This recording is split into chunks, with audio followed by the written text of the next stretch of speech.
4, 3, 2, 1. A very good evening to you once again. I'm Andy Johnson, and after two information-packed sessions of discussion on this topic, Vaccinate to Operate, we are set to begin segment 3 in this series. We've heard from our stellar speakers issues such as the general history and purpose of vaccines, the pros and cons concerning the COVID-19 vaccine. Last evening, our speakers looked at the legality of mandatory vaccines in Trinidad and Tobago. Tonight, the focus is on the rights of the employer and those of the employee in relation to mandatory vaccines, as well as the PCR tests. Our stellar lineup for this session is in this running order: Mr. Michael Anizet, Mr. Keston Nanku, Mr. Rujunat Indar Singh, and Ms. Donna Haddad. Mr. Michael Anizet is the President General of the Seamen and Waterfront Workers Trade Union. He's also the General Secretary of the National Trade Union Center. At the 20th Triennial Delegates Conference of the Caribbean Congress of Labor held in October 2019, he was elected General Secretary of the CCL. The CCL is a regional union federation representing over 500,000 members in 33 affiliated unions in 17 Caribbean nations. Mr. Anizet is also the Vice Chair of the International Transport Workers Federation for Latin America and the Caribbean region, and is also a member of the Offshore Task Force International Negotiating Group. He's been actively involved in the trade union movement for over 35 years and has served on numerous local, national, regional, and international workers' federations and unions. He's also held appointments as director on several boards, including the Urban Development Corporation of Trinidad and Tobago, the Vehicle Maintenance Corporation of Trinidad and Tobago, the Trinidad and Tobago Mortgage Finance Company, the National Insurance Board, the National Insurance Property Development Company, and the Cipriani Labor College of Cooperative Studies. Mr. Anizet was also a member of the Senate on the independent bench in the Parliament of Trinidad and Tobago. Mr. Michael Anizet. Yep, pleasant day to you, all my fellow panelists and all those who are watching this very critical and important debate. Just before you begin, so let me just make a correction here to something I said or something I left out. That each of you will speak for 15 minutes, and then that will give us half an hour for the discussion among us, and then we'll take some of the questions and the calls from those in our virtual audience. Go ahead. Okay, well, all right. Well, from where we sit, and I'm speaking obviously from CCL and NATOC and SWWTU, the question in our view is one that we must pay attention to in the context of industrial relations standards that has been set out by the ILO, for which this government is part of, and the Employers Consultative Association and also the National Trade Union Center. The ILO, for purposes of information, is one of the only UN body that is tripartite in nature. And what do I mean? I mean that it is the only body where you have labor, government, and the employers meeting to discuss and to make recommendations or do conventions as it relates to international labor standards. And the government is part of that body.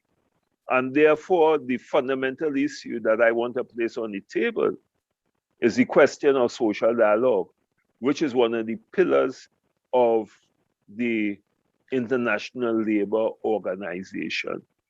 We have been saying in the trade union movement that the pandemic is not only a health issue, it is also a social and economic issue. And therefore, decisions that is being taken must involve the stakeholders, which is the employers, the business community, the trade union movement, the government, and other bodies.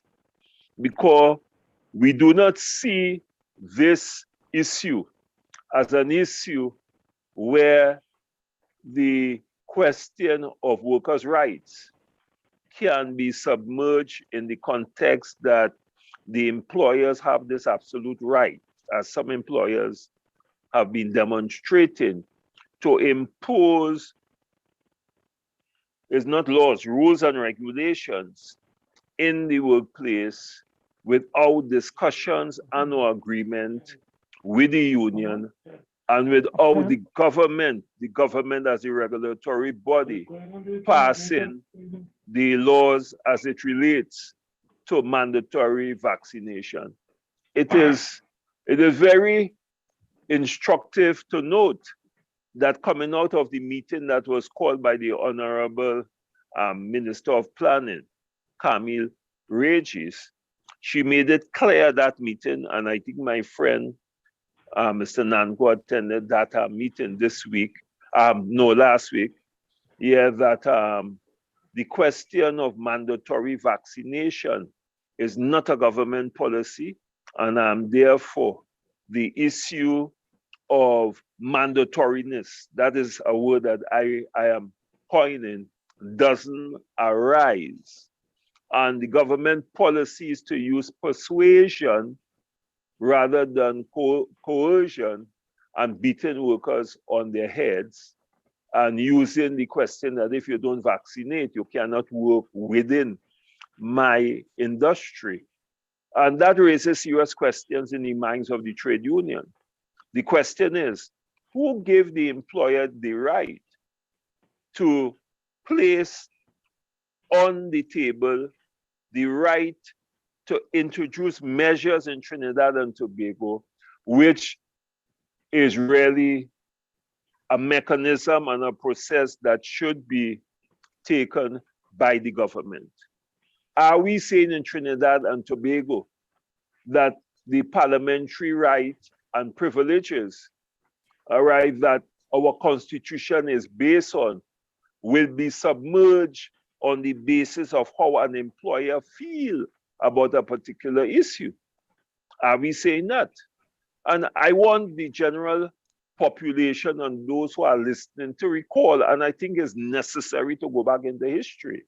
The issue of the OSHA, we had a lot of issues in order to promulgate that particular act because the employers, as the employers or the business community, were very, very adamant against the introduction of those measures because they saw health and safety as an issue of not safeguarding workers, but as an issue of spending money.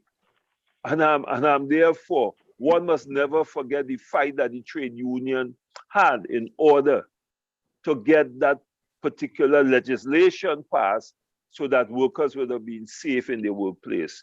That's a historical fact. It cannot be denied by anyone because Natuk and myself was in the forefront of leading that fight to have that legislation promulgated in Parliament. So I think it is important.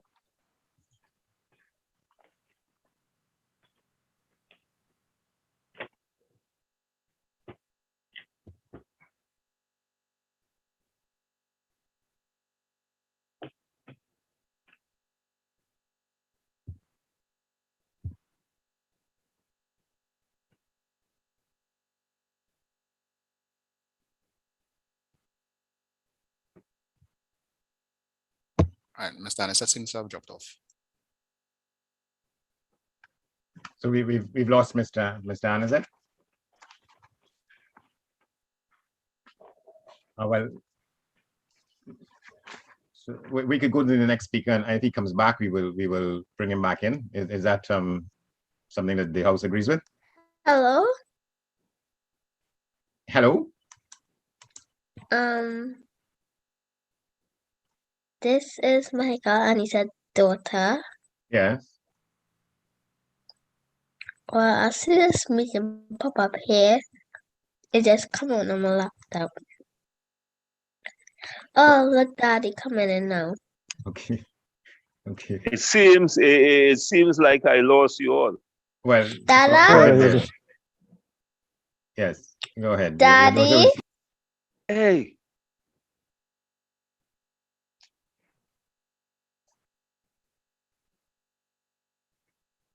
Ayola.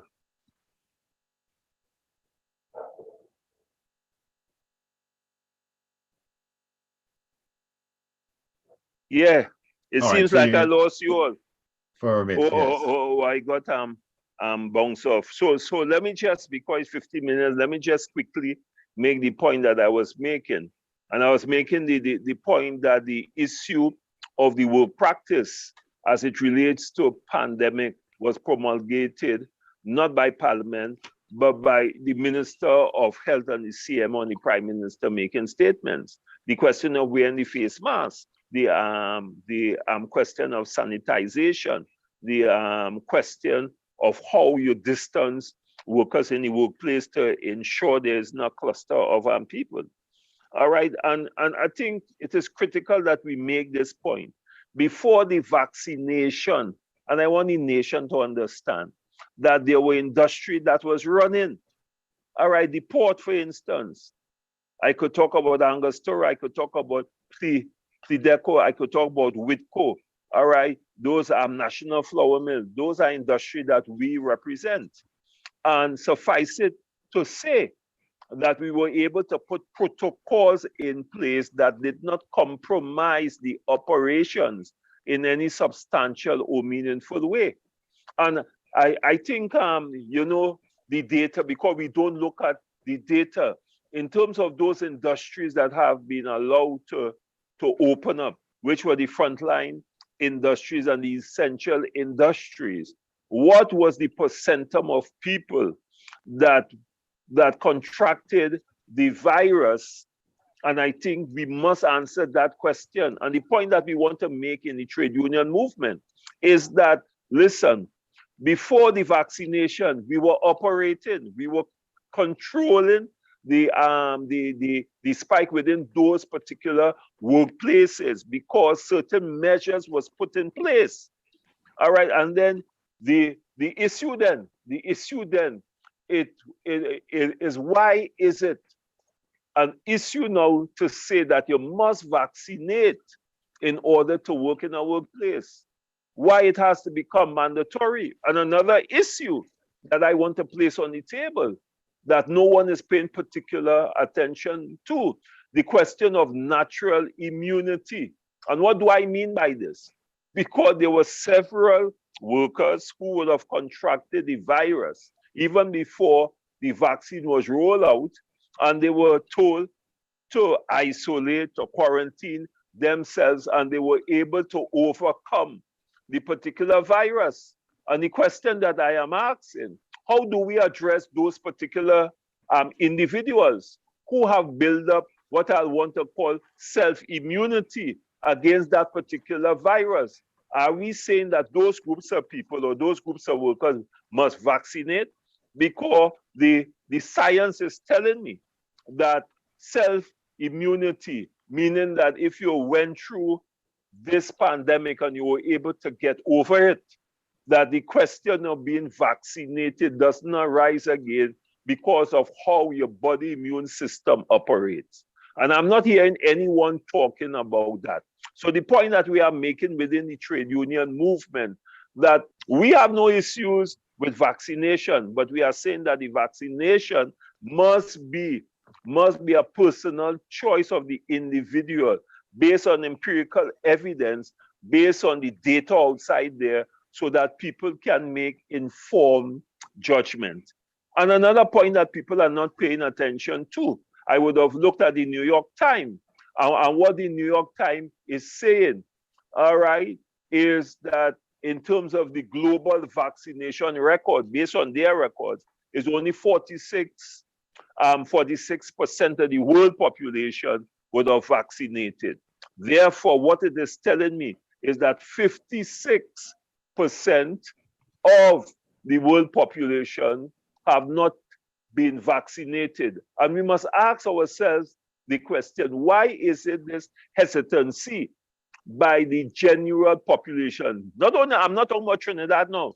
Yes, we are part of the global, but I'm talking about in a general sense. Why is it that there is this hesitancy in the context of people wanting to vaccinate? Is it that they don't want to vaccinate? I am saying no, because when you talk to our workers, they are concerned with the evidence, they want to take time to make that kind of choice in terms of what enter into their bodies. And I believe that is a fundamental choice.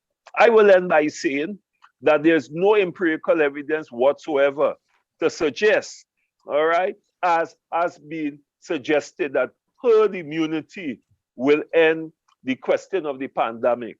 That is not a fact. It is not a historical fact based on the evidence that we have before us. We have moved from herd immunity now to say, listen, the vaccination will save lives.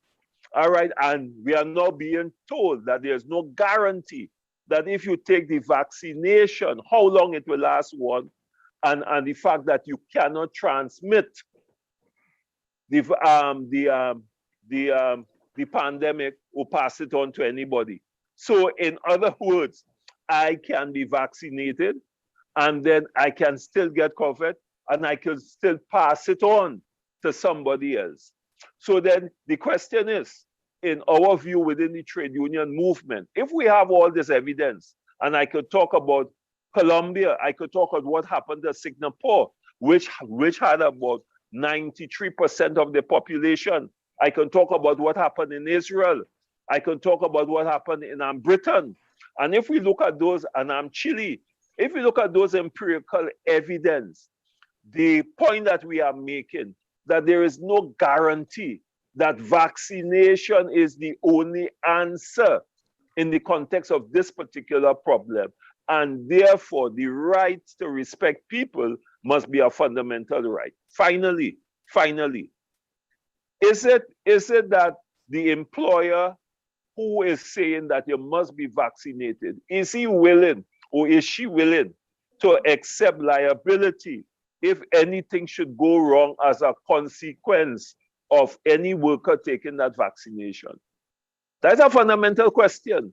If we are so in tune with the science, why is it that the question of liability as a consequence of taking the vaccination is being shied away by the World Health Organization and by employers?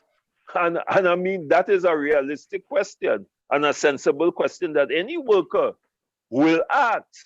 What will be the long-term benefit, or if something go wrong to my father, the breadwinner, and something happens to that individual and he cannot work, who will be responsible for that particular individual and family? What are the measures that is in place in Trinidad and Tobago in terms of legislation to take care of that particular reality?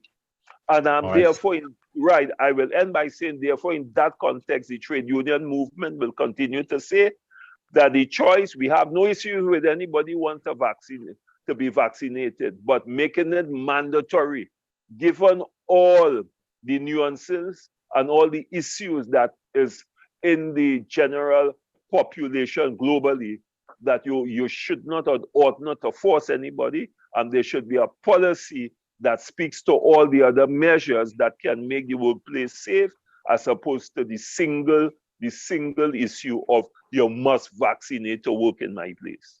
Thank you. Thank you very much, Mr. Anizet.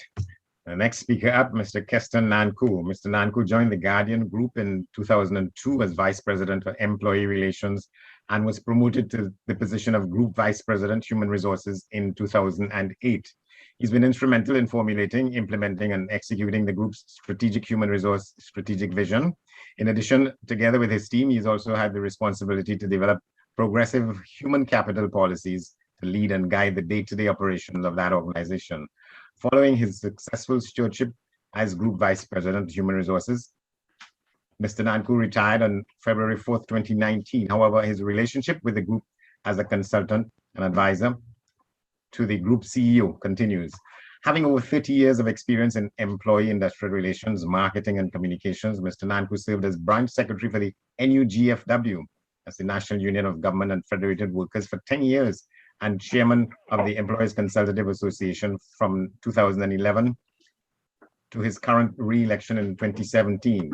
He's also given human service to the country by lending expertise as chairman of the National Carnival Commission 2007 and 2008, to the National Insurance Board, the NIPDEC, and the Trinidad and Tobago Home Mortgage Bank. He's also served on cabinet-appointed committees such as the Industrial Relations Advisory Committee, the National Tripartite Advisory Council, and is also a sitting member of the RRCB, Registration, Recognition, and Certification Board. Mr. Keston Nanku. Thank you very much. And good evening to my fellow panelists. Good evening to Trinidad and Tobago. And I must congratulate the National Contractors Workers Union for their foresight in bringing this together. I want to start off by just creating the context from an employer's perspective, from a business perspective. We are at a place where 2020 has exposed the dire fragility in the immune system of many businesses. Some businesses are not going to be able to reopen. Others still struggling. And I'm saying this because at the end of the day, economic recovery is critical. We're at a place now in the global economic environment and bringing it closer home that we need to find ways to break the cycle of poverty, the inequalities associated that this pandemic has brought to the table. And what I find instructive in all of this is that some statistics from the ILO Director General at a recently concluded the 21st Inter-American Conference of Ministers of Labor, where he said that 70% of jobs recovered in 2020 are in the informal sector. And informality, quite naturally, is one of the fastest growing sectors, even here in Trinidad and Tobago. And I'm saying this to put on the table that that economic recovery is relying heavily on what are the actions that are required in order for us to get back to work and get back to work in a safe environment. And I'm just putting that out there. I am not suggesting for one moment that we got to make vaccination mandatory, as the government continues to indicate at this point in time. There's no legislation in place. However, that does not mean that, as we have seen in other jurisdictions in the Caribbean and around the world, that through public health regulations, that mandatory vaccinations cannot be put in place. But I think that we are at a place where good sense should prevail. Because when you look at it, it's a circular flow that we are trying, that we need to develop if we have to return safely to work, if the economic recovery has to take place. And I mean, it's really a question of the perspective of each individual in our society as it relates to that. People aren't able to pay their rents. People aren't able to put food on their tables. And a lot of those people operate in the informal sector. What is required to get that full return or close to a full return to work in the informal? And I'm just putting that out there. What is required of individuals, particularly those working in the informal sector? And as my comrade said, social dialogue is the key. Now, when it comes to mandatory, and let me just develop on the whole question of the consideration for mandatory vaccination. I said earlier that whilst there's no legislation to support it, as a business, as an employer, that economic recovery is critical. People have invested their capital, and that's now seeing their capital going down the drain. And that has been used to support lives and livelihoods. Let me come direct to speak to the rights of the employer. The employer has a right and an obligation, particularly under the Occupational Safety and Health Act, to provide a safe working environment. And that's a duty of care. To explore all reasonable approaches before mandating vaccination. To provide a vaccination policy. And that should be consistent with business necessity. The employees, on the other hand, also have a duty of care within the Occupational Safety and Health Act. But the question may arise based on obligations of the employer and employees outlined in the Occupational Safety and Health Act, if mandatory vaccination with recognized exemptions are not imposed, especially where workplace transmission of the COVID-19 virus is present. Employees may allege that the employer has failed to provide a safe working environment. As we all know, the employee, whilst the employer has an obligation to provide a safe working environment, the employee can in fact withhold his or her labor based on the fact that the employer has failed to do that.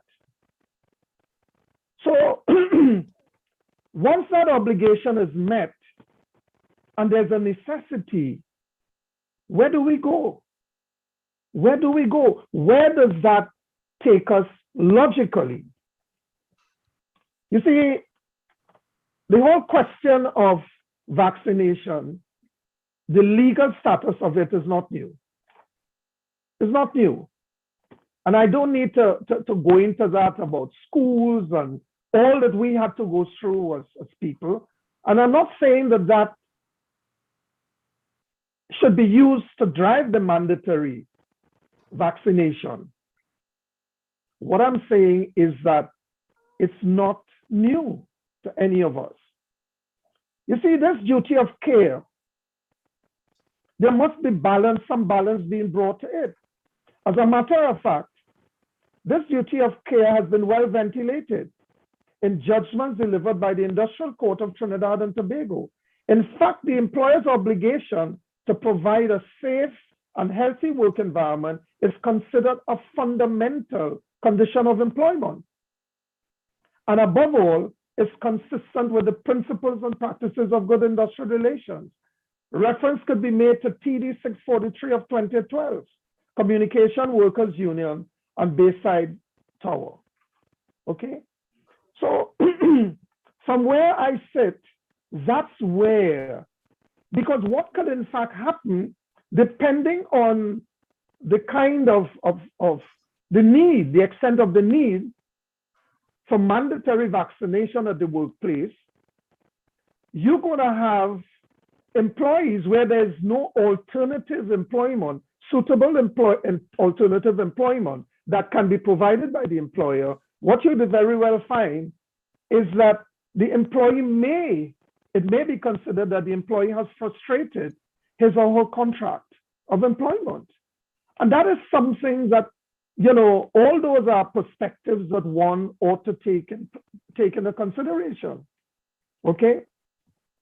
So that at the end of the day, what we are saying is we need to find, before the introduction of, before mandatory vaccination is considered, let's ensure that the communication is compelling, it's persuasive, and designed within the fabric of moral suasion. Okay, but there has to come a time, if we are serious, and I'm just going right back to where I started, if we are to have economic recovery, it just stands to reason what is standing between successful return to work and what is that instrument? What is standing in between there? We know our vaccines available. When we didn't have vaccines available, we said when we get vaccines, we are in a situation now where we could make a choice. And I want to emphasize that the introduction of mandatory vaccination has to be within the confines of a process. So I'm not saying that for one moment that the employer cannot give serious consideration to that, but it has to be done ensuring that a process is followed.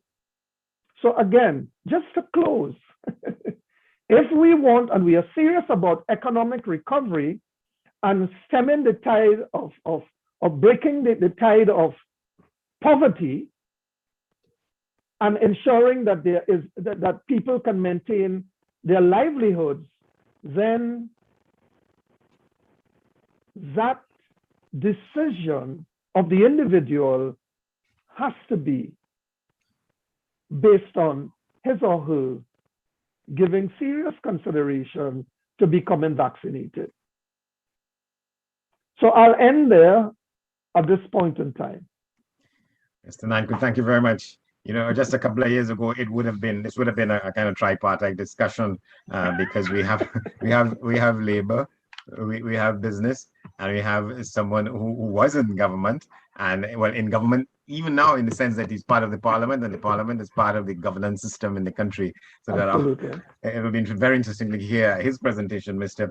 Rudranath Indar Singh, a former student of Hillview College and a holder of the Bachelor of Science degree in Political Science from the University of the West Indies. Mr. Indar Singh has been able to garner diverse training in leadership, ranging from programs as a member of the Youth Leadership Program at the George Meany Center for Labor in Maryland, for the international training in young leadership, to a variety of regional and international courses in professional training for international labor.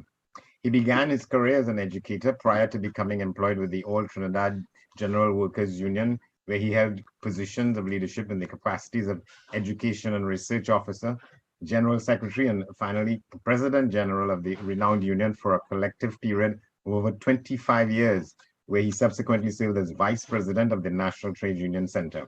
Mr. Indar Singh's tenure of service to the country includes positions on several state boards as a director, representing the labor industry as part of the tripartite agreement. And some of these include, only some of them, the Trinidad and Tobago Mortgage Finance Company, the National Insurance Board, the Cipriani Labor College, the Home Mortgage Bank, Caroni 1975 Limited, the National Enterprises Limited, Metal Industries, and the National Productivity Council.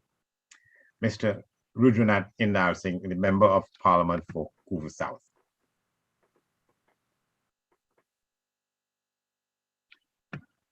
Thank you very much, Andy.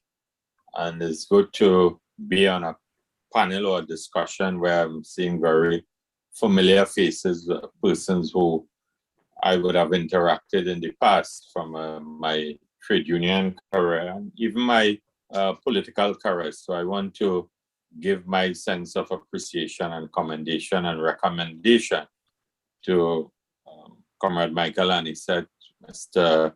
Keston and Ms. Diane Haddad, and of course to yourself and the National Contract Employees and General Workers Union for engaging in this very sensitive and what we might term to be very controversial topic at this point in time. And you are right, I would have seen it from, I would say, three sides of the fence. Being a labor representative, also being a union, being a government minister, and also during that period of time, having to interface with the business community. So I have seen the different angles of, or different sides of the table And it is important that we understand our respective responsibilities. And the world and Trinidad and Tobago is part of this crisis at this point in time. And of course, there is a growing demand amongst workers regarding reported demands by employers that workers must have mandatory COVID-19 vaccinations to continue in work or to be employed at all. And it has read itself as this particular session was involved or ongoing or started. I was able to, because in this age we get information in real time. And I will not name the company, but there was an article that appeared online, and I will want to read, because this is the dilemma. This is the real issue that we are facing. An employee of a company, I will not name, the company has been accused, and this is an online article, of using strong arm tactics to get their employees vaccinated against the COVID-19 virus. And the story went on to indicate that when the COVID-19 policy was disseminated to employees, it was done on a memo bearing the company's letterhead. But within recent time, this was the initial stage or initial action of the company.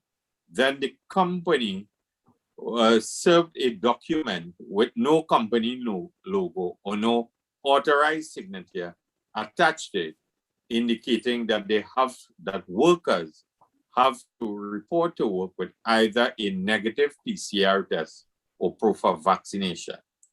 And the newspaper that carried the article indicated that it was supplied with a copy of the company's COVID-19 policy on a document bearing the company's logo, as well as a document that was entitled Updated COVID-19 Protocol for Unvaccinated Staff.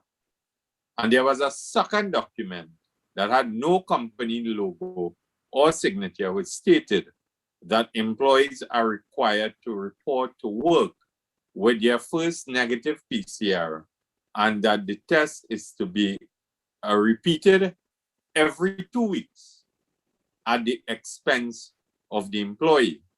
And it further went on to indicate that a $500 bonus was given to members of the staff that were vaccinated. And this is, as we speak, this article is online. So this is the real dilemma that the business community has to face, workers have to face, and also in a recognized union majority environment, unions have their role, and also within the informal sector, the business community or the non-unionized sector, especially in the private and informal sector, the business community will obviously want to adopt the position that we are the owners of capital, we are putting out our expenditure, we have crafted our business, we have our legacy, we have our enterprise to preserve, and we have liabilities from a financial point of view to financial institutions and so on. These are the real issues that we have to address. But also, we have to ask, and the reality is that we are a law-abiding country, and we subscribe to the rule of law, whether we are in business, labor, or, as I said, in the private sector, the informal economy.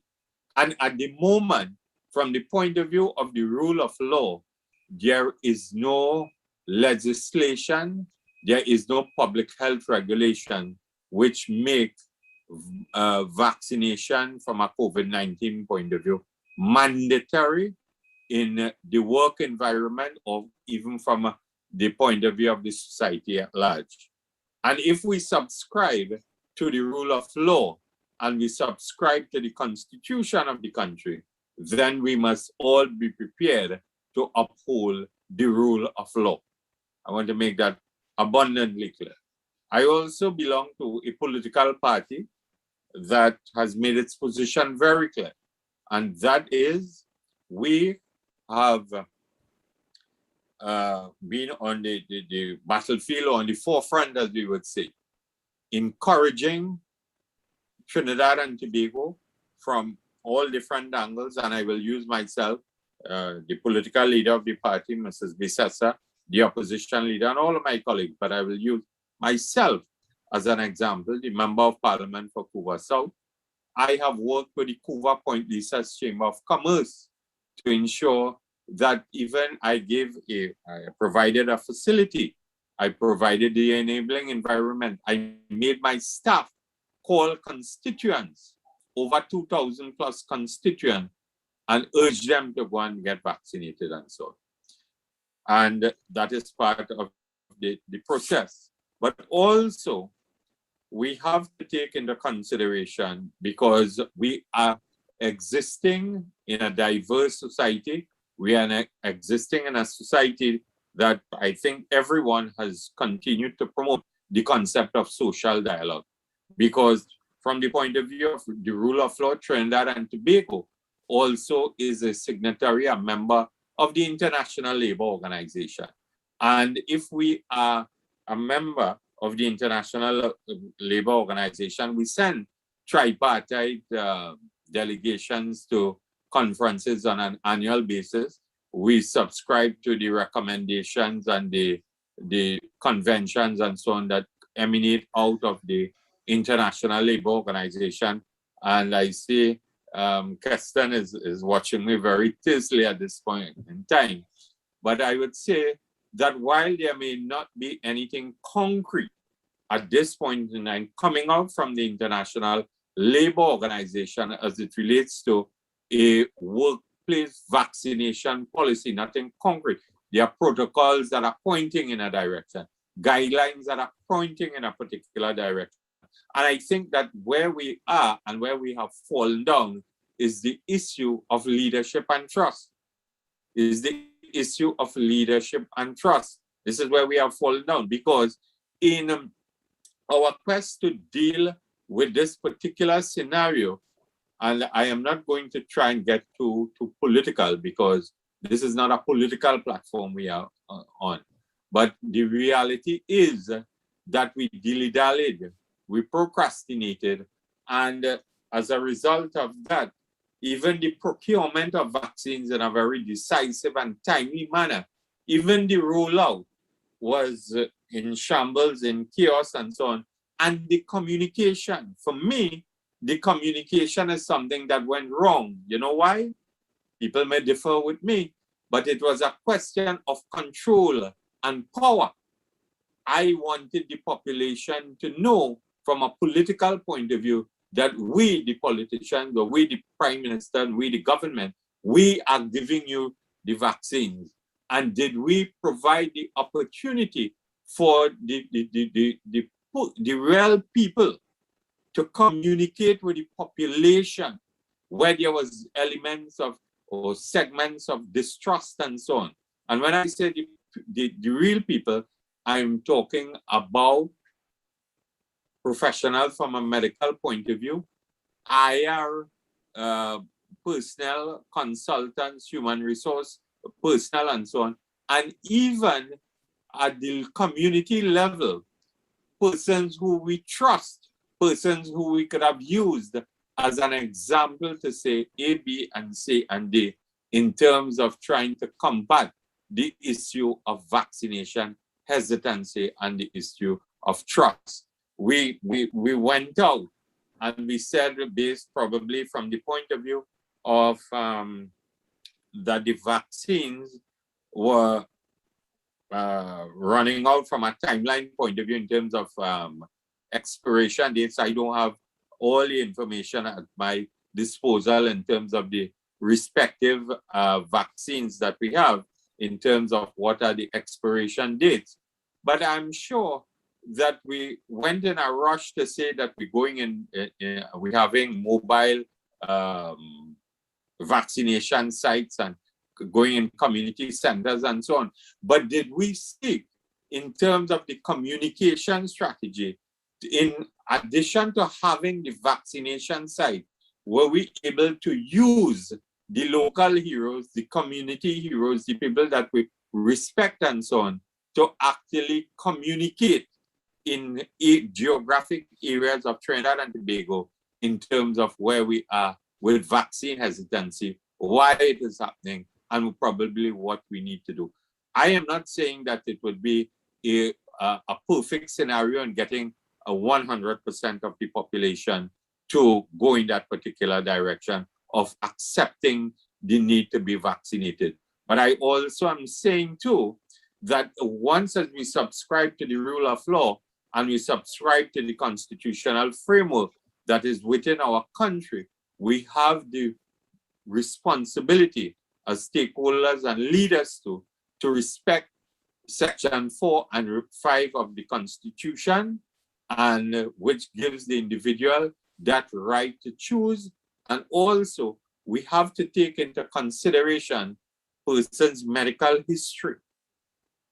And because there are persons whom I have heard doctors have said that you should not take it based on your medical history. The jury is out on that particular issue. And Yeah, also, a minute again, Mr. Henderson. And also the issue of religious, where you stand from a religious point of view, because the application of a vaccine is something invasive in you. It goes into you, and we have to respect people's right to pursue their religion under the constitution of the country. I thank you at this point in time. Thank you very much, sir, Mr. Rujanath Indar Singh. Now, taking the stage, center stage in this discussion this evening, Ms. Diane Haddad. She's the owner and managing director of Jade Distributors Limited and Jade Technologies Limited. She's chairman of the board of the Trinidad and Tobago Chamber of Industry and Commerce, the Tobago Division. Diane Haddad is a self-directed entrepreneur with over 30 years experience in sales, marketing, branding, and distribution. Her strengths include strategic planning and partnering, public relations, competitive marketing strategy, stock and inventory control, employee training and development, organizational change, development, and enhancement. She believes in hard work, creating a company that thrives despite the current challenging economic environment. She believes that a wise investment of time always pays off, and the core values that run her company and life are honesty and hard work and a firm commitment to positive development. At her company, Ms. Haddad strives to ensure that equity and equality are achieved with maximizing profits. Diane Haddad prides herself on being organized and detail-oriented and has single-handedly developed and managed over 100 product lines for wholesale and retail distribution throughout Tobago, amounting to $40 million in sales per annum. The company Jade Distributors Limited covers a wide range of items, including and not limited to household goods and consumables, cosmetics, fine wines, and spirits. Ms. Diane Haddad. Thank you. Good night, all fellow panelists, Andy, and good evening to all of Trinidad and Tobago.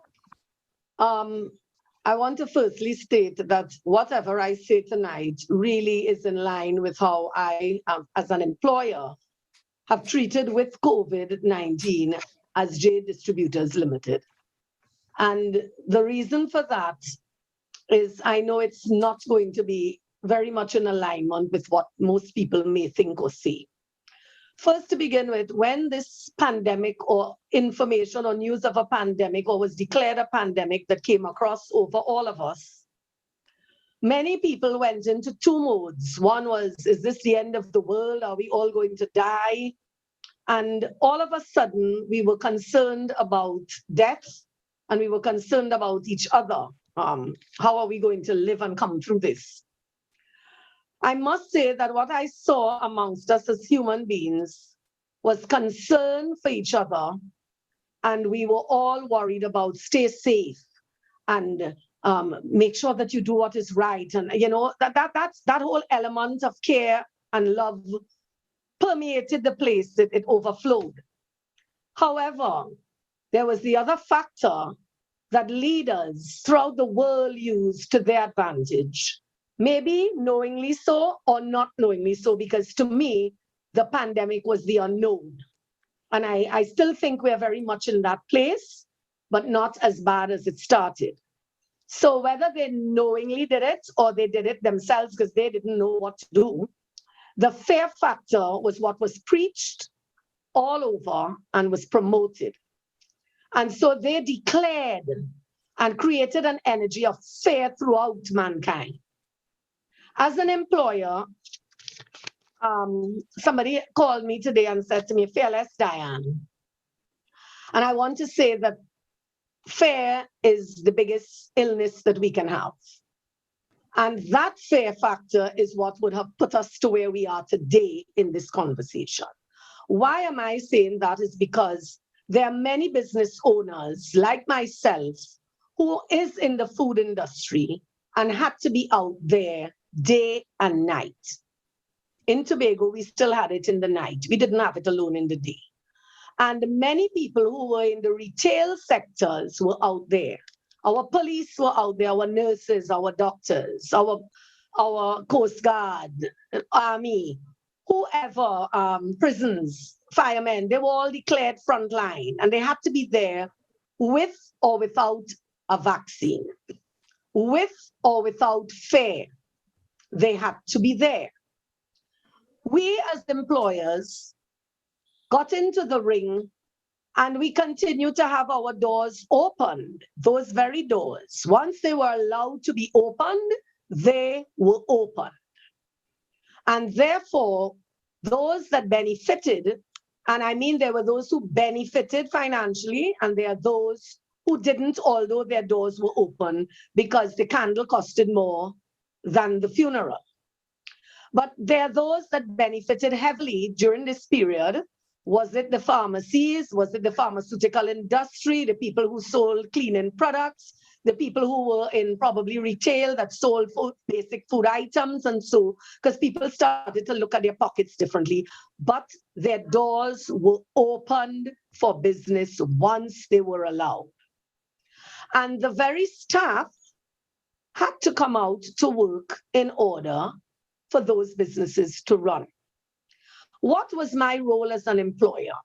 My role as an employer was not just about money.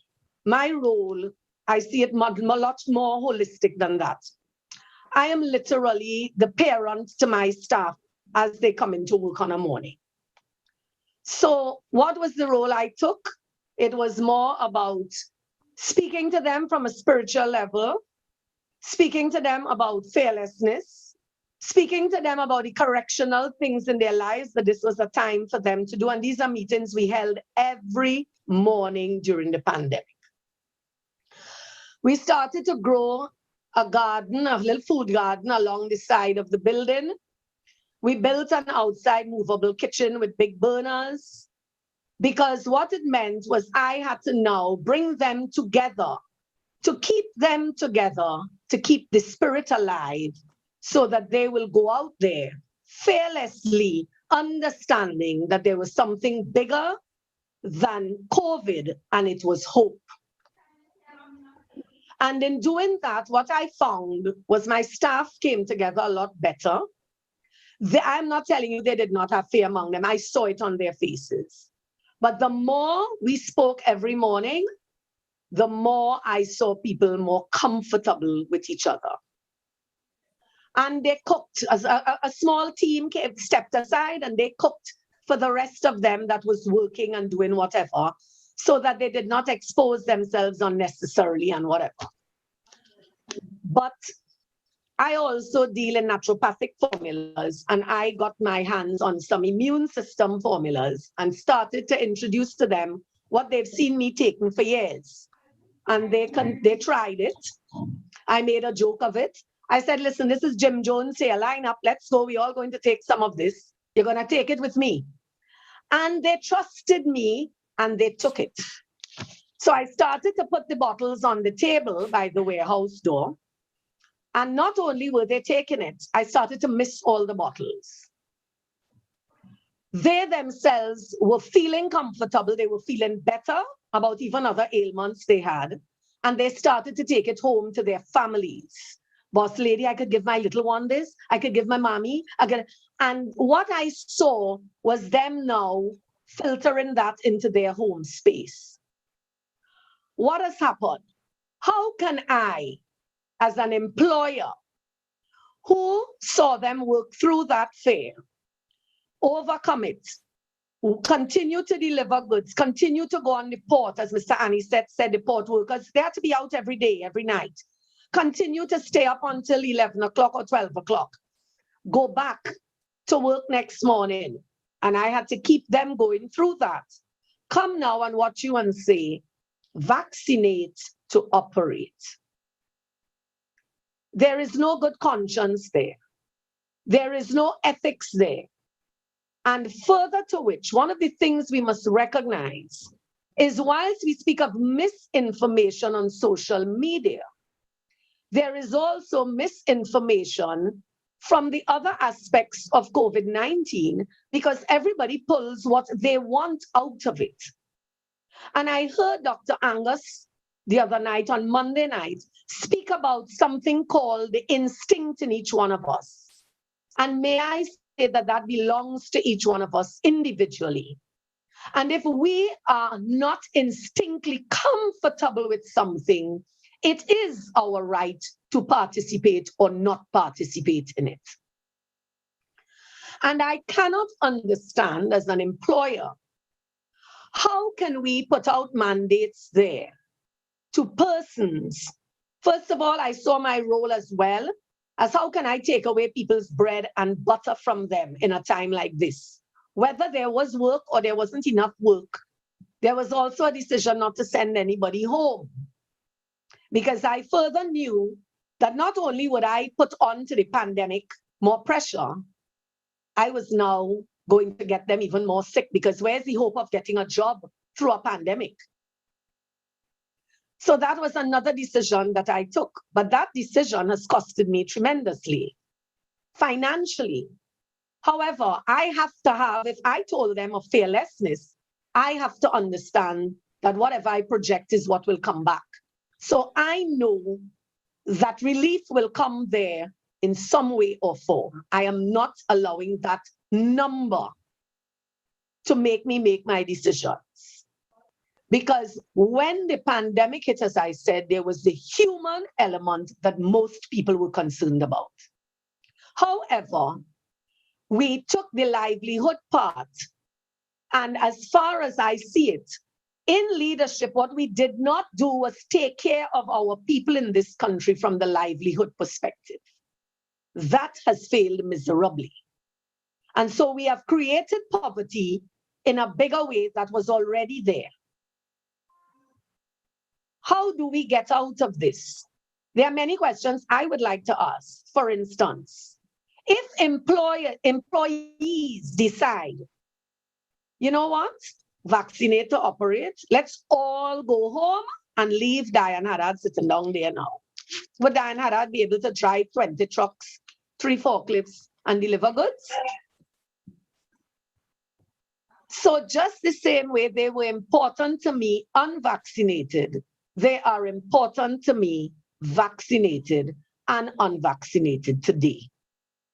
And that's where my decision as an employer has been from the start and continues to be to today. I have spoken to my staff, as I said, in several different ways. And one of the things that I noticed is I asked the other day in a meeting, tell me what's the reason for you not being vaccinated? They all had valid reasons. It had nothing to do with religion. It had nothing to do with, it all had to do with, they don't want it. They have family who took it. They had bad experiences with family members. There are people who are paralyzed, people who got up next morning not knowing themselves, people who are in pain, people who have, and I listened to them. But amongst them, I had people who took the vaccine. And it was very clear for me at the end of the meeting that it was a non-conversation after that. So I simply told all of them, well, my stance is the same. The choice is yours. You need to be comfortable, because most importantly, what I want at my place is happy staff. So I am not seeing that that should be pressure. Now, I hear people speaking about safe zones and high-risk companies, and I want us to understand there is no safe zone, and there's nothing called a high-risk company for something like COVID. Because many people are doing things under the ground or behind the scenes that we don't know about that would have created the impact of the virus spreading anyway. And they do happen around vaccinated persons. But there are a couple of things that I want to put on the table. It is very evident by what we see going on that the vaccine, and I think, I'm not sure if it was Michael or Rudy that said it. It was said, firstly, it was promoted that the vaccine needed herd immunity. Now the language is changing to the vaccine bearing livelihoods. Now it's all about herd immunity. Conversation is gone. And the reason for that is it's clear that that is not happening with this vaccine anywhere in the world. There's nothing called herd immunity anymore. Because Mr. Annie said it, that in Israel and in Singapore or whatever, there are a few countries who have opened up and said, live, love, laugh, be happy. The vaccines are available. Who live, live. Who die, choice. But the vaccine is not going to get us out of where we are. So this herd immunity concept is not happening. We've seen that the language, we've heard the language change by the many people who speak to us. There are also many people who are concerned about the number of things that are told to us on a daily basis. And so trust is gone. So we're not sure who to believe. I also heard people speak about icons speaking to us and whatever. I want us to be clear that even the icons cannot tell us to go take a vaccine. That is not working either. The icons have their questions to answer too. The incentives, I think it is an insult that people have put $3,000, and I know you heard of $500, I heard of $3,000 to persons to get vaccinated. What an insult. Me watching a staff member or a senior person in an organization who is junior to you and telling them that $3,000 and you can take the vaccine and have your job. If not, you don't have a job. AstraZeneca has been ditched in Ontario, Canada. There are boosters in several countries, still no immunity. You have about a minute. I have a minute. They spoke over their time. Well, you're speaking over yours now. All right. They have had enough drug. They have all these things going on with the drug companies that we have not had any clarity on. The fact that the pharmaceutical companies don't want to take liability. Keston, how can we, the employer, want to take liability? Why are we promoting something that the person who made it doesn't want to take liability for? And it's very clear for me that our position needs to be that the government has brought in the vaccines. It is available to persons. It is your choice to go there and get it. Even having to push people to take it is another issue. But there's something, Andy, that I want to bring to the attention. You brought it up, Keston, from the meeting you all had with the Minister, Camille Regis. Explain to me that it is not government's policy, but government is closing you down and having you financially strapped and burdened by telling you if you don't get vaccinated or push people in the private sector to take it, that you are not going to get financially on your feet again. I don't understand what it is, and there's a very thin line, tightrope and gray area there, and that needs to be cleared. Thank you very much, Mr. Johnson. It's Comrade Anisette who raised it, who spoke to that. I just listened in that meeting. I have my own views. Yeah, He yeah, spoke is my and comrade. he mentioned you were in the meeting. Yeah, Yes, correct. yeah. I was just there. I was just sitting. All right, I well, don't understand. I thanks don't very get much. how that for me is the biggest mystery in this. How can you tell us close your business place, but it's not mandatory? Then if if it needs to be mandatory, do the research, get out there, carry it to the parliament, let it be debated, and let's deal with it. But stop playing Mickey Mouse with the business community in the private sector, because we are telling school children who are going through puberty, take a vaccine. 12 to 16 is not approved from what I read. Going through puberty, take a vaccine or your education is in jeopardy. So we are doing it all around to the human mankind. I have a problem with that. Yeah. So that's my position. Right. So any of you buys this idea that the situation is to prevent further catastrophe on people coming to work, because coming to work is different from living your life otherwise. You can be who you want to be. I can be who I want to be in my own circles and my choice. But if I'm going to work, I'm going to work with other people who have different views and who have different persuasions. And that's what the employers are saying, trying to create a safe enough workplace, which is why they're insisting on people getting vaccine.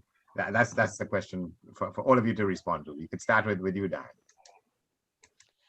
I don't know what is a safe workplace. I now sit on the plane. Now they say social distancing 6 feet apart. I sit on the plane, there isn't even 6 inches apart. I'm comfortable. It doesn't bother me. And didn't you wear a mask? You on the flight? That's the one place I wear it. That's the one place I wear it. I think the space is enclosed. I think it is contained. And I think that it could be a high-risk area.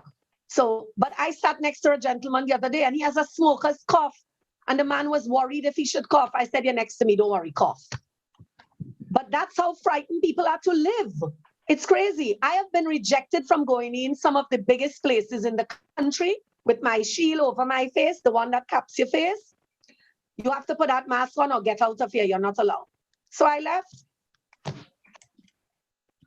All right, there's a question on the feed here. What is the view of each panelist on the implementation of safe zones? Well, we've heard your position, Dan Haddad. Let's go back from where we started. Mr. Anizet, what's your view on this question of safe zones? And we'll take it the responses from the rest of you, Mr. Indar Singh, Mr. Nanku. That's a question from somebody who's viewing us. What's the implementation of safe zones? Mr. Anizet, you there? Okay. All right, Keston, go ahead.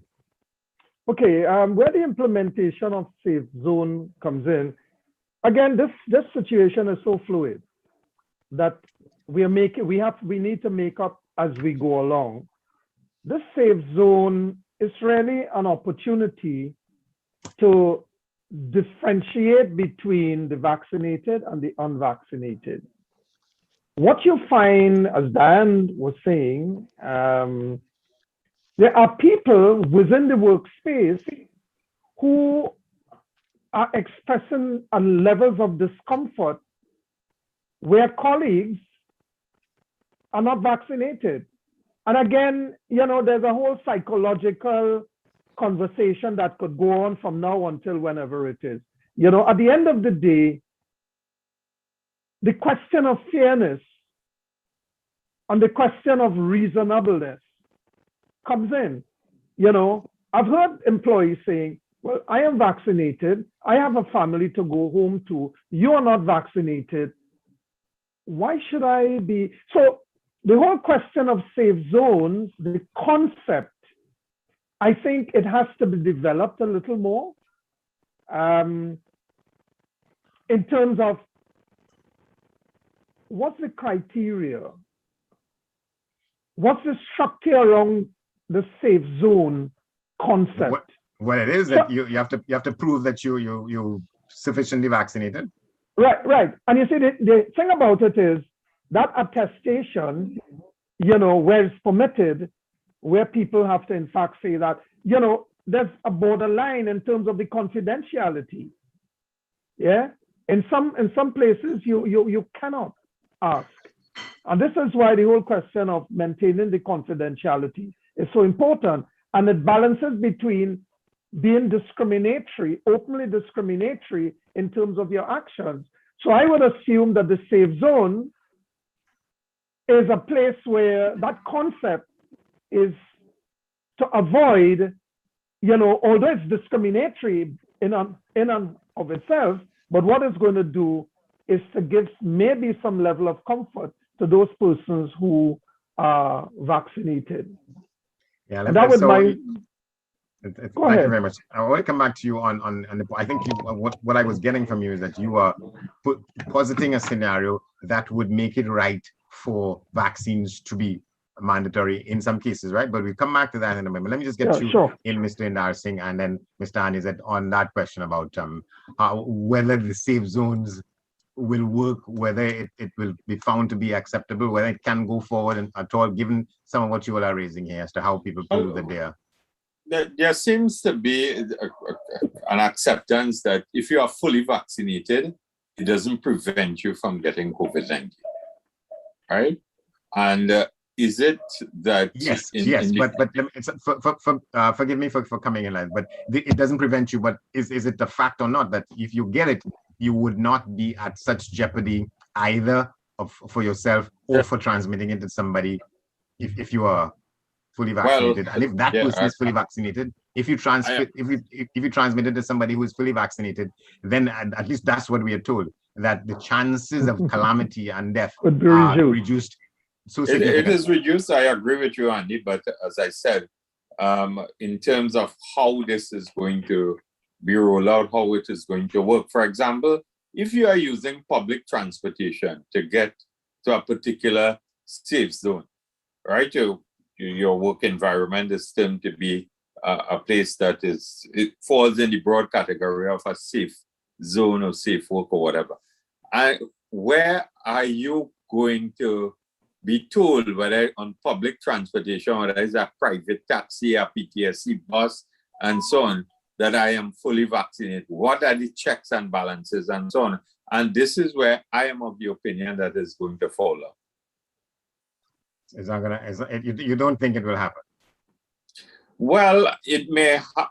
Well, what is the foolproof system when you are out in the public domain and you enter the so-called safe zone area? You have to have your card in your back pocket that you show it. Well, in terms of the rollout, I think the jury is out, and from an opposition point of view, they will say that you are trying to be critical, but I'm trying to be realistic also. Yeah, at this point, I want to mention again, as we have been doing over the last couple of nights, that the organizers of this forum, this week of fora, have invited the Minister of Health to either come or send a representative, as well as the Attorney General to either come or send a representative. There's been no response from either of them just yet, and we want to make that known, that they are not here because they have been left out. They have not responded to the invitations to come and participate in this discussion. As somebody's asking, what are the views of viewers, speakers on the signing of the non-disclosure agreement and its transparency? You want to take that, Gaston, or start with when we come back to the others? Well, the thing about it is, and I had to smile when Diane raised it, as a full-fledged business person, the reason for indemnity is to say, hey, if anything goes wrong, I'm out. And morally, one can in fact say, but if it's that good, and if it's designed by its very nature to reduce, as we have been told, as the data has suggested, well, why the indemnity? Why the indemnity? And I think that is contributing to the hesitancy that we are experiencing in a number of places. Yeah?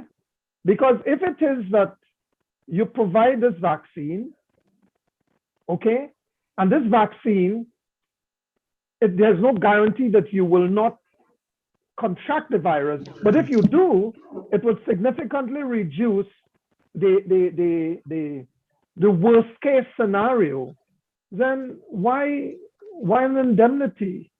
And I think that's maybe where, now that, it just dawned on me as you posed that question, maybe that is where the hesitancy, that may be one of the factors contributing to the hesitancy. Because if it's good, it's good.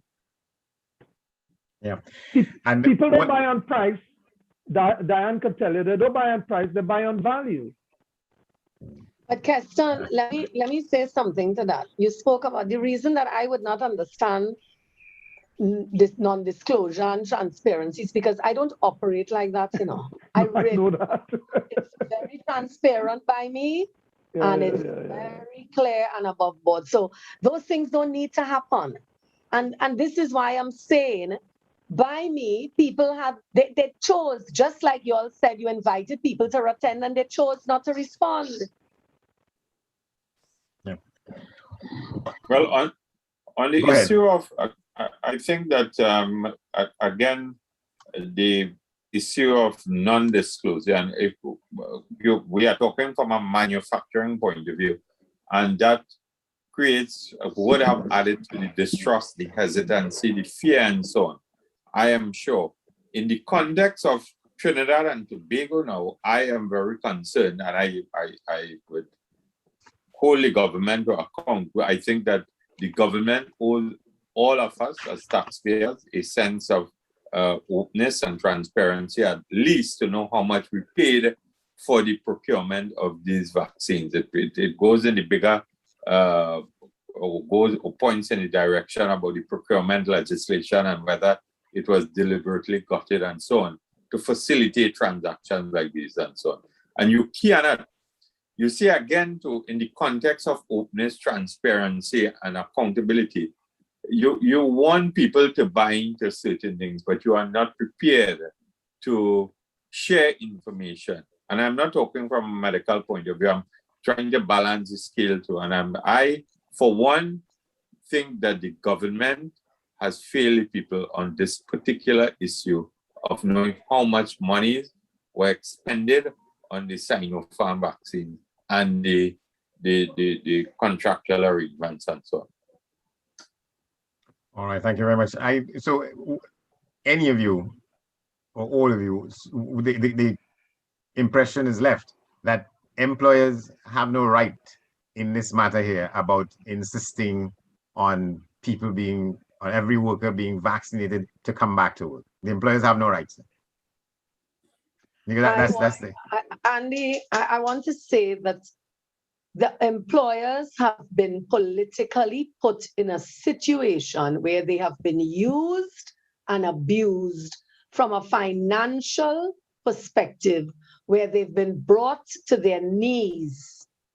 And so they are dancing to the beat of a particular music at this stage, which is, I am drowning financially. And if it takes that for me to say that to get my business open, then that's what they're doing.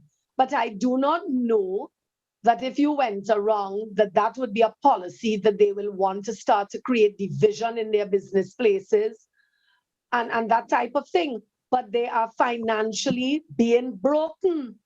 And that is what needs to be addressed. You cannot put people like that. I have not heard the government say to the public sector, vaccinate and come out to work or your salaries are not going to be paid. And that salary payment comes from the taxpayers' dollars of this country. They are still operating on rotation. You still can't get service in most places in a proper way.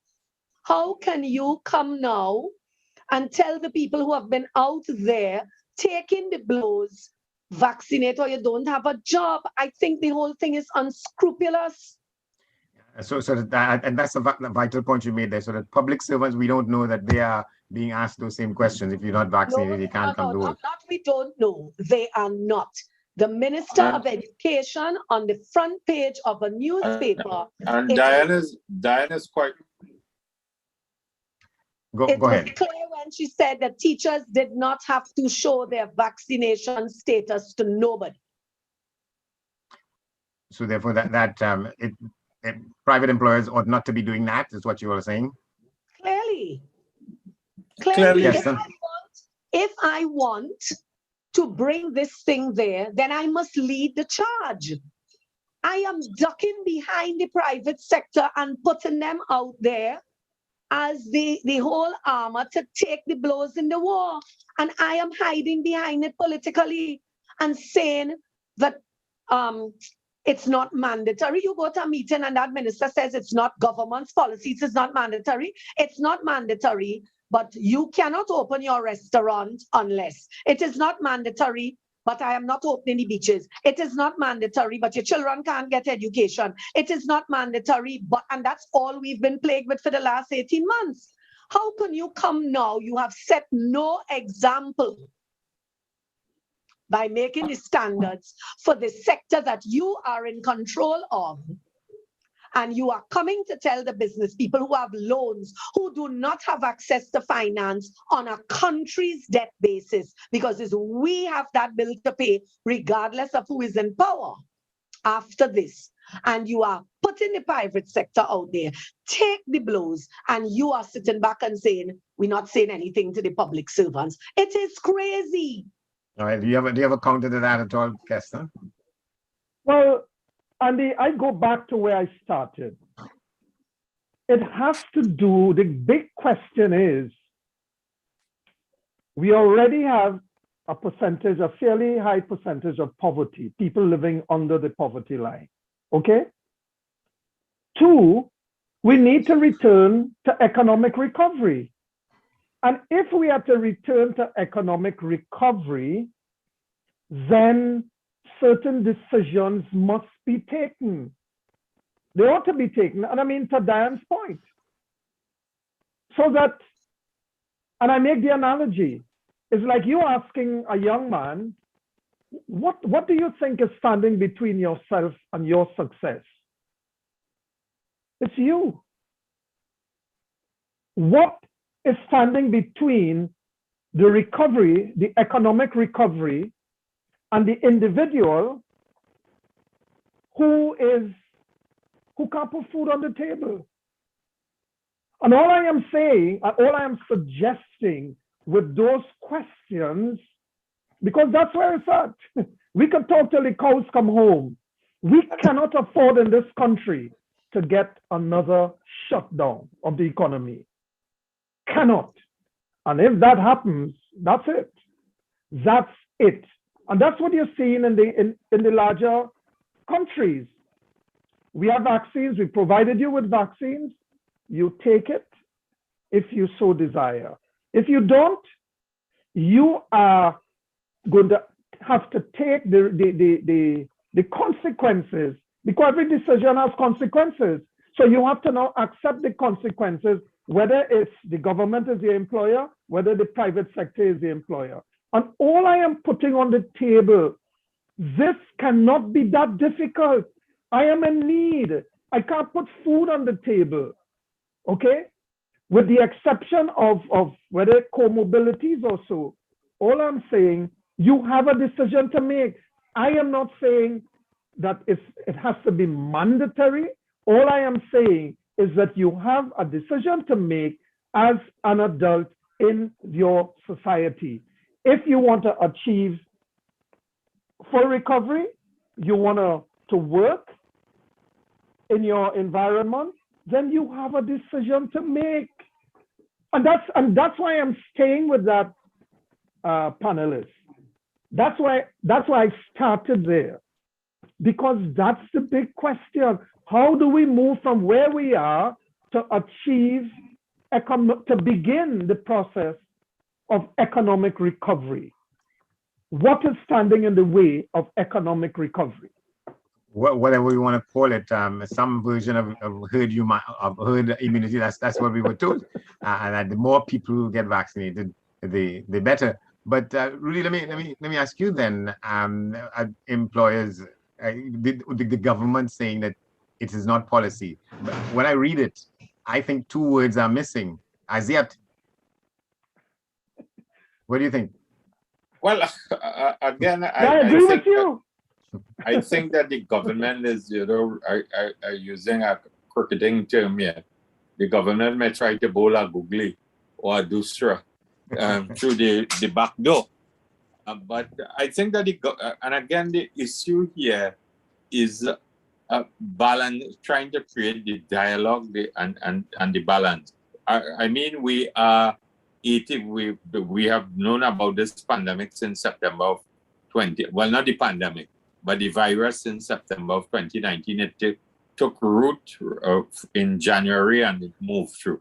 We're about 18, 19 months.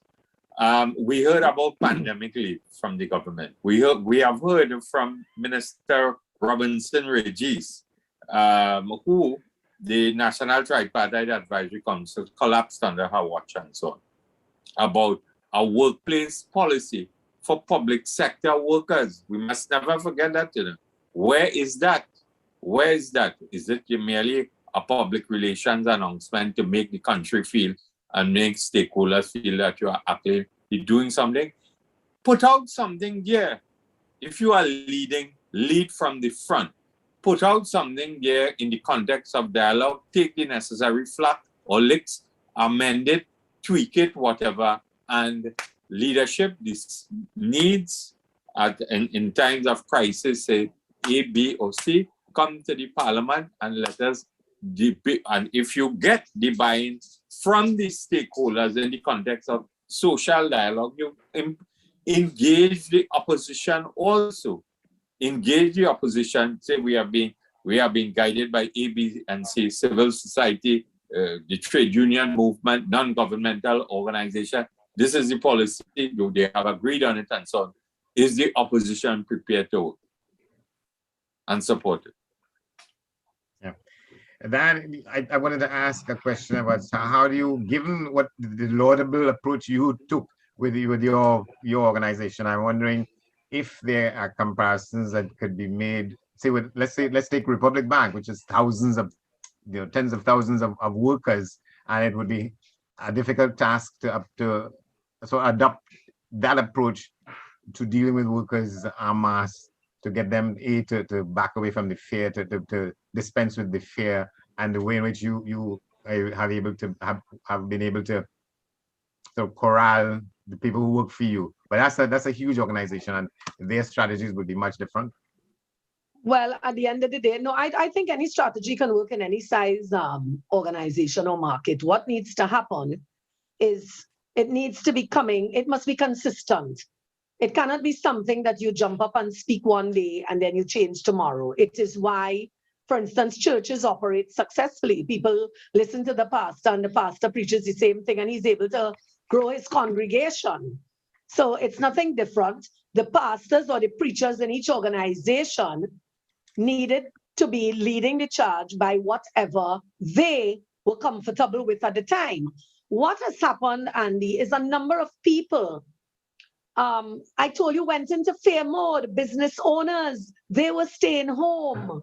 Many senior people were home. And every time you spoke to people, I'm working from home, I'm working. And the little minions were the ones out there holding up the thing.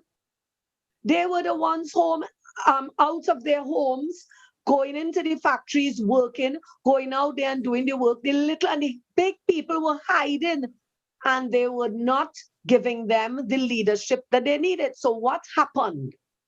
What happened?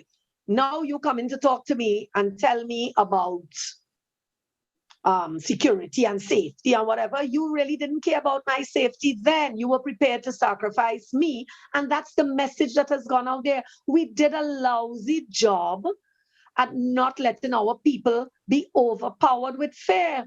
I tell you, I told my staff, come to work in short pants, 3/4 short socks and sneakers, whatever is going to make you comfortable. I did not want you. I broke the rules. I said, let's come here and let's be comfortable. Because what it was is about this.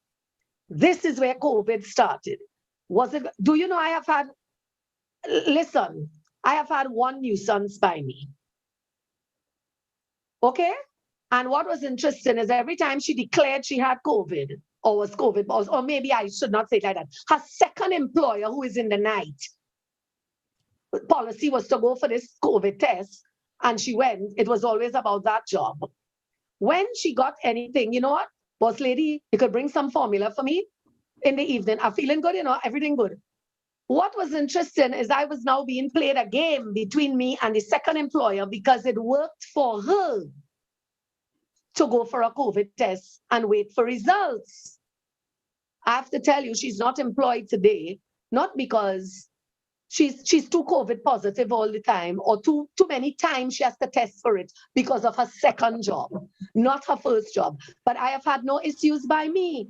I have another friend of mine who is a member of the chamber with me, and he has used the same formula by him, and he has had no problems by him. He's doing well, all his staff. And I'm saying that it doesn't matter the size of the organization. If we take charge by really being in front and lead this thing, then I think we would have had a different approach. But I must tell you, many of us are guilty for hiding under the couch and sending everybody else to take the bullets. And now we want to come out and tell them, do or die. I don't think so. All of a sudden, the human element has gone. Whether I'm worried about you, whether Jesus coming and whether the world going, all of that has gone through the window. And now we are down to, you are a number and you need to be dealt with accordingly. That's my position. The question you have, how can the state expect economic recovery without freedom of choice? Yeah. Diane, behave yourself. That sums it up. All right, so can we get a closing comment from you, Keston, and then one from you, Rudy, and we take it out with that? Well, I must say congratulations to the national contract workers for hosting this series. And I think, as I was telling Sherma, they should really retain this, because 3 years down the road, 5 years down the road, they can go back to this and say, this is where we have come from. These are the contributions that Diane made. Where is Diane? Who is Diane? You know? No, but it was really a pleasure for me to really speak to some of the issues. And for me, fellow panelists, this has to be about economic recovery. How do we get from where we are to where we need to get to? That cannot be difficult. It cannot be that difficult. All right, Rudy Narsingh. And I agree, and I have enjoyed this particular discussion here this evening and listened attentively to the contributions of all. The reality is that we all want Trinidad and Tobago to reach to a stage of recovery. We want the economy working again. We want jobs to be created and so on. We want to ensure that people are able to chart a way forward for their families. The reality is, vaccinated, you will have vaccinated and you will have unvaccinated, and we will have to bite the bullet in living and following. COVID is not going anywhere, apparently, from a scientific point of view. And we will have to learn to coexist from a vaccination point of view, from a sanitization, from the protocols point of view, and so on. I think that probably this is where we need to be more rigid in the work environment, even in the wider society, for persons who are not prepared to take the vaccines. We have to. I know sometimes the business community may say, "You are throwing additional costs upon me to have temperature guns, to have the sanitization stations, to be very rigid in these things." This is the way we may have to end up existing in terms of the coexistence. All right. Thank you very much, Mr. Rudy Narsingh.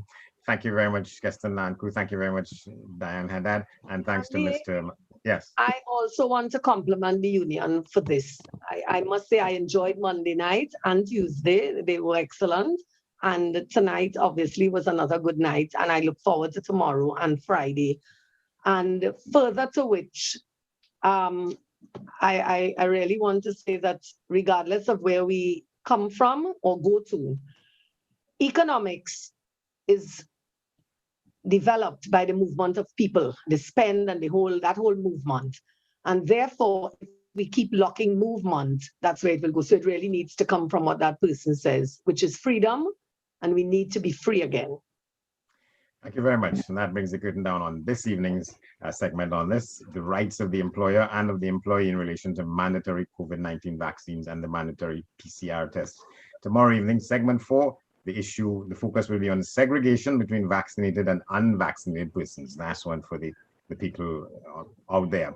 And the panelists will be Mr. Rajiv Dipti, Mr. David Mohammed, Mr. Ozzy Warwick, and Mr. Umar Abdullah. Until then, I'm Andy Johnson. Thanks for staying with us. I wish you. Pleasant good night to all. All the Night. best. Thank you. Diane Good Bisadi.